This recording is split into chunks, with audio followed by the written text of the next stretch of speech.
कानपुर शहर में एक बूढ़ा व्यक्ति अपने बेटे और बहू के साथ रहता था। परिवार सुखी संपन्न था, किसी प्रकार की कोई परेशानी नहीं थी। बूढ़ा बाप, जो किसी समय में अच्छा खासा नौजवान था, आज बुढ़ापे से हार गया था। चलते समय लड़खड़ाता था, लाठी की जरूरत पड़ने लगी थी।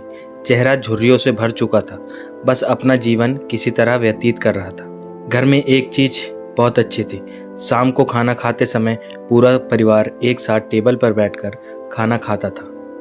एक दिन ऐसे ही शाम को जब सारे लोग खाना खाने बैठे, बेटा ऑफिस से जल्दी आया और भूख भी ज़्यादा थी, सो जल्दी से खाना खाने बैठ गए और साथ में बहू और बेटा भी खाने लगे। बूढ़े हाथ जैसे ही थाली उठाने को हुए, थाली हाथ से फिसल कर गिर गई।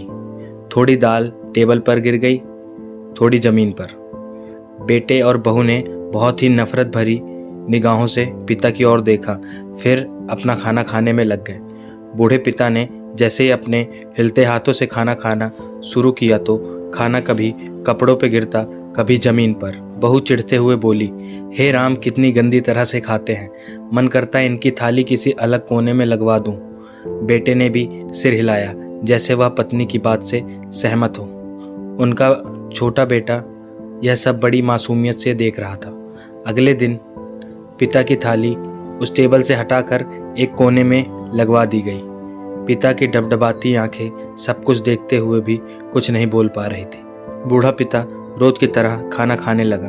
खाना कभी इधर गिरता, कभी उधर। छोटा बच्चा अपना खाना छोड़कर लगातार अपने दादा की तरफ देख रहा था। उसकी माँ ने पूछा, क्या हुआ बेटे, तुम दादाजी की तरफ क्या देख रहे हो और खाना क्यों नहीं खा रहे हो? बच्चे ने बड़े मासूमियत से बोला, माँ, मैं सीख रहा हूँ कि बूढ़ों के साथ कैसा व्यवहार करना चाहिए। जब मैं बड़ा हो जाऊँगा और आप लोग बूढ़े हो जाओगे तो मैं भी आपको इसी तरह कोने में खाना खिलाया करूँगा। बच्चे के मुँह से ऐसा सुनते ही बेटे और बहू दोनों कांप उठे।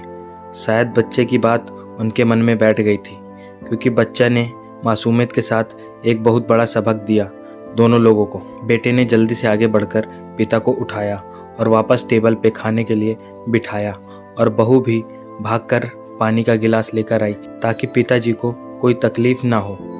दोस्तों, इस कहानी से यह शिक्षा मिलती है कि माँ बाप इस दुनिया की सबसे बड़ी पूंजी हैं।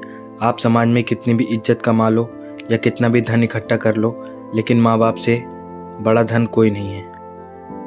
कहानी पसंद आई है तो कहानी को लाइक करें, कमेंट करें, शेयर करें और हमारे चैनल को प्लीज़ सब्सक्राइब करके बेल आइकन को प्रेस कर दें। मिलते हैं अगली कहानी के साथ। Bye bye.